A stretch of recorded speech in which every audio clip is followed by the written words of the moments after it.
Hey everybody, welcome back to the channel. Xbox finally completed their acquisition of Bethesda, and to celebrate, they held an hour-long roundtable discussion, which, while it didn't really have any major announcements, it did answer a lot of questions that I want to talk about. So, let's get into it.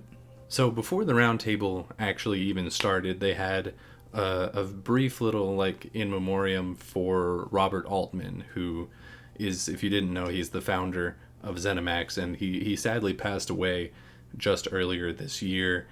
And it's a real shame because it seemed like he was really pushing for this acquisition. He was really excited about it, and so it's really unfortunate that he wasn't able to actually see it come to fruition. But throughout this entire roundtable, people were constantly saying about, what a great guy he was and how amazing it was to work with him and just to know him. And so I just wanted to share a little anecdote of myself with him. I never got to meet him, obviously, but he was always kind of one of my industry heroes. I really looked up to him, just because of the way that he ran his business. I thought it was always really commendable how he didn't really seem to care too much about making sure that every game made as much money as possible. He just let games be games and let the creatives be creative and make the games that they wanted to make.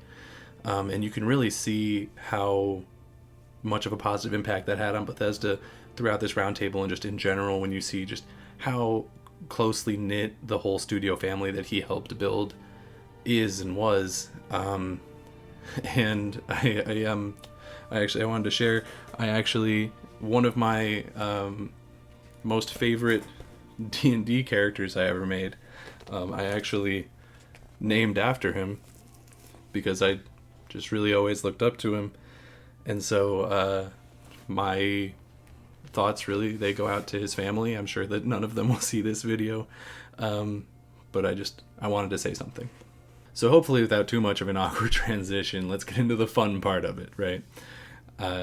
The discussion takes place at the Bethesda headquarters in Rockville, Maryland, which just seems like it's one of the coolest video game buildings of all time. It's very clearly set up as basically just a museum of the Bethesda publishing family. And just everybody of really big name related to this acquisition is there, on stage. You've got Aaron Greenberg and Aaron Losey, you've got Pete Hines, Phil Spencer, and Todd Howard. And there's a couple other people who come in throughout, like Sarah Bond, Matt Booty, Todd Vaughn. And it's actually really funny because the Aaron Greenberg and Losey, they're trying to keep it more professional and business and just get the talking points, but throughout the entire thing, Pete and Todd Howard and Phil Spencer are just kind of cracking jokes, and you can immediately tell that they're just really close personal friends who are just excited to see each other, because obviously with COVID they haven't been able to actually be in the same room as each other for probably a really long time. And that's just something that I really love about Xbox and Bethesda. As much as I love every other part of the industry, I love PlayStation, I love Nintendo, but I feel like you just don't get that same amount of personability from other companies that you get from Bethesda and Xbox. When Phil Spencer or Pete Hines comes out and they're talking to the audience, to the customers, they just feel like real people, and I really appreciate that, because it's just even when they mess up and they're apologizing for something, it's easier to accept an apology from a person as opposed to a corporation. I don't know if that makes sense, but it's just something that I notice about these two companies, and I really appreciate.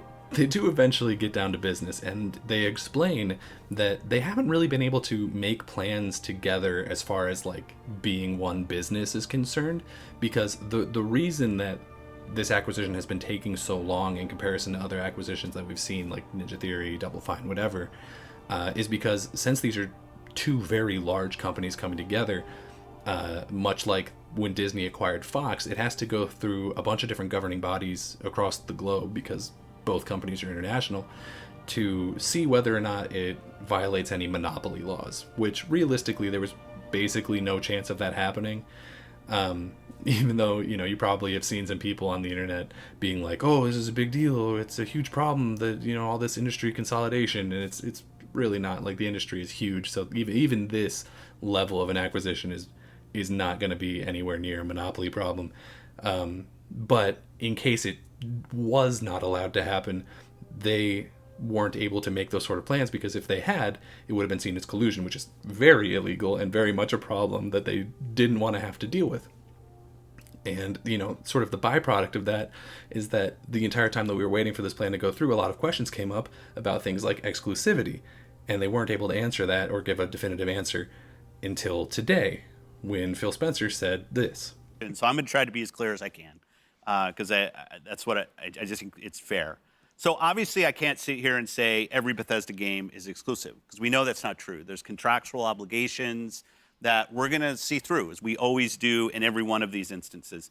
We have games that exist on other platforms, and we're going to go support those games on the platforms they're on. There's communities of players. We love those communities, and we'll continue to invest in them. And even in the future, there might be things that have either contractual things or legacy on different platforms that we'll go do. But if we're an Xbox customer, the thing I want you to know is this is about delivering great exclusive games for you that ship on platforms where Game Pass exists. And that's our goal. That's why we're doing this. That's the root of this partnership that we're building, and the creative capability we will be able to bring to market for our Xbox customers. It's going to be the best it's ever been for Xbox after we're done here. And so that's basically exactly what I thought it was going to be. All new games are going to be exclusive to places where Game Pass exists, be that Xbox consoles or PC or mobile or what have you. And I know that there's people who are hung up on the part where he talks about games that have legacy on other platforms, but that's not him talking about like the next Elder Scrolls will be released on PlayStation 5. That's him talking about games that already have existing communities and active player bases on other platforms. Things like Elder Scrolls Online or Fallout 76 or, ongoing games that are already on other platforms. They're going to continue to support them there, So, if like a new expansion comes out for Elder Scrolls Online, they're going to put that on PlayStation 5, because it just doesn't make sense to deny people who have already bought the product the ability to buy like the DLC for that product. You know what I mean? And he also talks about how there's already existing contractual obligations that they have to see through in very much the same way that they have with every other acquisition that they've done to date. So things like, Psychonauts 2 from Double Fine, how that's still coming out on multiple platforms because it was already promised to go there before they were acquired, and they're not going to, block that from happening. And so we don't know what those games necessarily are. Like Starfield, if it's super far along and they've already, done the bulk of the work to port that to PlayStation 5 or to have a SKU for that for PlayStation 5, then it's going to come out there. But just like I said in this video, at some point there's going to be a line drawn in the sand, and every single Bethesda game after that point is going to be an Xbox exclusive. And I think that's the right call, They also go on to talk about how a huge collection of Bethesda games are dropping into Game Pass today. I think it's 20, and it's just absolutely massive. It's just another point towards why Game Pass is so amazing and why everybody should have it at this point. And then really the only other announcement that they have is one that I feel like most people probably could have already guessed, which is that they're going to have a big event in the summer. And I'm willing to bet it's going to be in June, right in that, E3 window, because that's when it always is. So it's a weird thing that they decided to announce it here, but I'm glad that they did, so that, people who came into this expecting there to be big announcements would know, hey, there's going to be announcements. They're going to be here instead.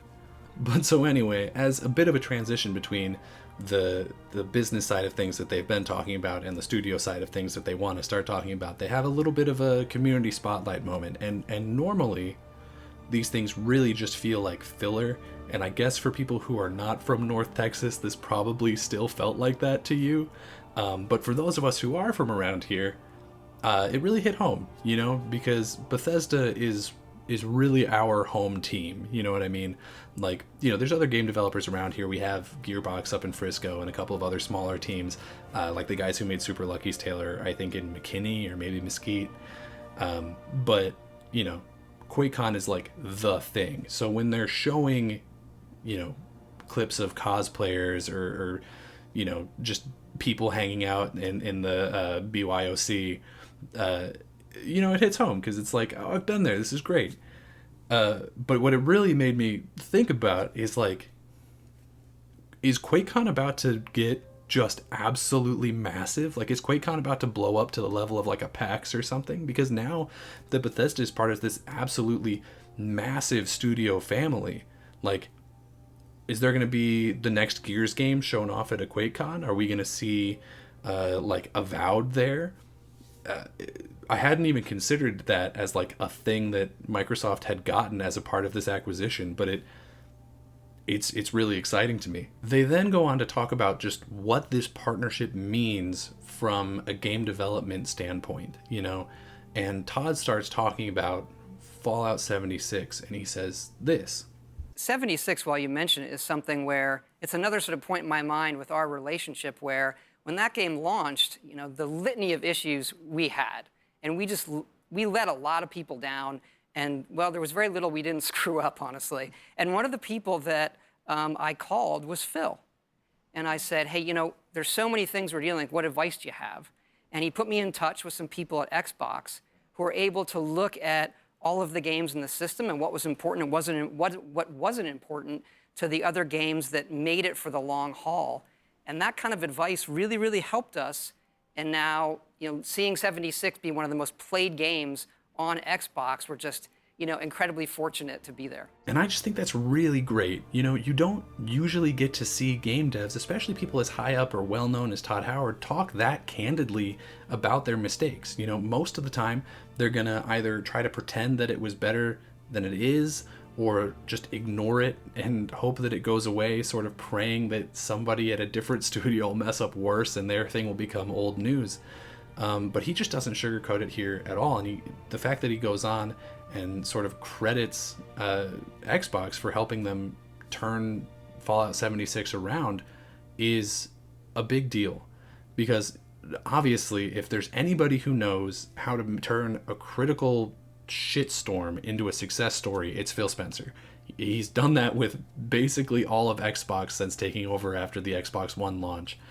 But them being able to tap that reservoir of information that Xbox has to figure out like what these sorts of games need to be successful is a big deal. And it's worked. In case you haven't really been paying attention to Fallout 76, which I wouldn't blame you at all if you hadn't, it's really seen a resurgence lately. Not just in terms of player base, because obviously they've, you know, launched that game into Game Pass, which, you know, if you can get it for free, there's obviously going to be a ton more people who are willing to play it. But they've actually gone in and they've fixed a lot of the issues that I personally had with it at launch. You know, they added a bunch of NPCs, which means that it actually kind of feels like a Fallout game now. And they fixed a lot of the technical issues too. You know, I haven't had a server issue or a bug crash, and I've probably put around 30 hours of it recently. And that's honestly better than I would expect from even like Fallout 3 or Fallout 4. So it's honestly kind of impressive. It's still not as good as those games, but it's really, really turned around. And it's this sharing of information between all the different studios that is really exciting here. You know, they go on and they talk about how Tango Gameworks, the guys who do Evil Within, designed some of the enemies for Doom Eternal, or how Arcane Leon and Machine Games worked together to make Wolfenstein Youngblood. And just the idea of this huge studio family being able to sort of share ideas back and forth is really exciting. Phil Spencer posits the idea of like taking some of that id Tech technology that's from like Doom or Wolfenstein and applying it to things like Halo or Gears, which could really help, because like that id Tech gunplay feels really good, and it just like it just feels amazing. And applying that to a extremely popular first-person shooter franchise like Halo could really be a big deal. It could probably end up making it a huge critical success. Or they could do things like Ninja Theory has recently got into more of a horror vibe with Hellblade and Project Mara, and now that they're part of the same family, they can sort of go over to Tango Gameworks and pick the brain of Shinji Mikami, who is the guy who basically invented survival horror.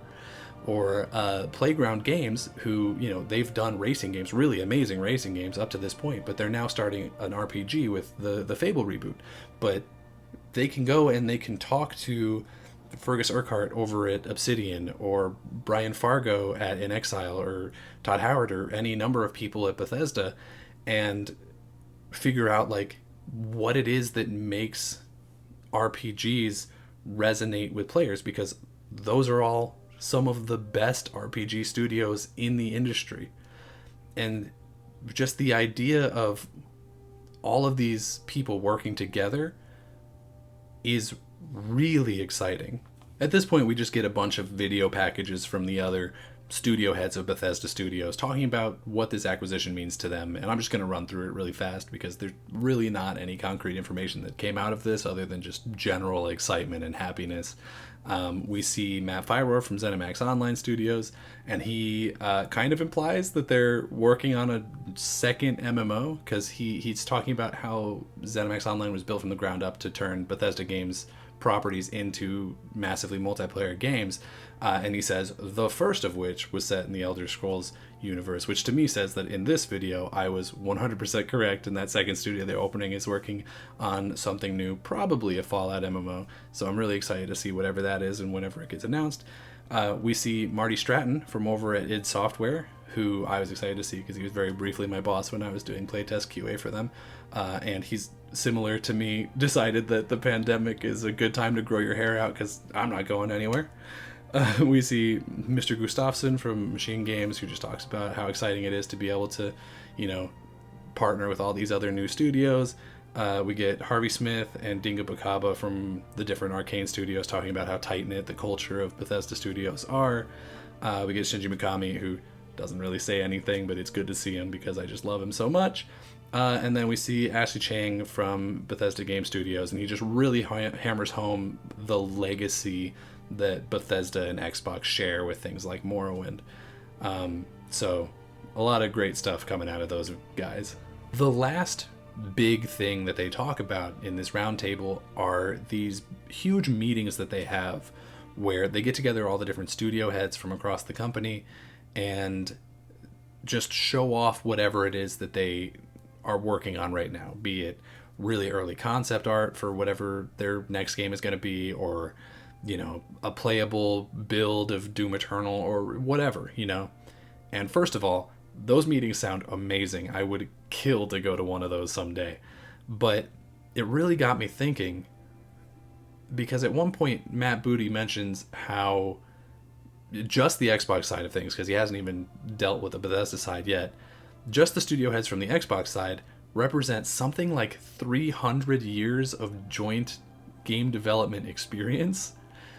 And it got me thinking about how, like, the combined Xbox / Bethesda studio head group is like the Avengers of game development. You know, you have top tier RPG makers like Todd Howard, Fergus Urquhart, and Brian Fargo.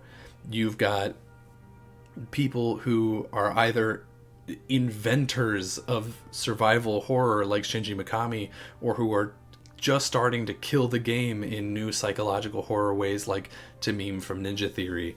You've got people like Tim Schafer and Craig Duncan making just an amazing collection of wild games that you can never predict what they're going to be, other than that they're going to be great. You've got some of the top racing developers in the world coming out of Turn 10 and Playground. You've got top shooter talent like Marty Stratton and Hugo Martin at id Software, or Mr. Gustafsson at Machine Games, partnering now with the people working on Gears and Halo, you know? And it's just such a powerhouse group that I am so excited to see what's coming out of them in the future. I think it's going to be great. So that's everything that happened at the Xbox Bethesda Roundtable event. And if you haven't already, I would highly recommend that you go and watch that video yourself, because while there's really not any announcements in it, it paints a beautiful picture of the things that are going to come out of this partnership. So I'll put a link to that in the description below. And if you find yourself down there, I would really appreciate it if you gave this video a like, shared it with a friend, or better yet, subscribe to the channel, because your support really does mean the world to me. But anyway, until next time, I'll see you around.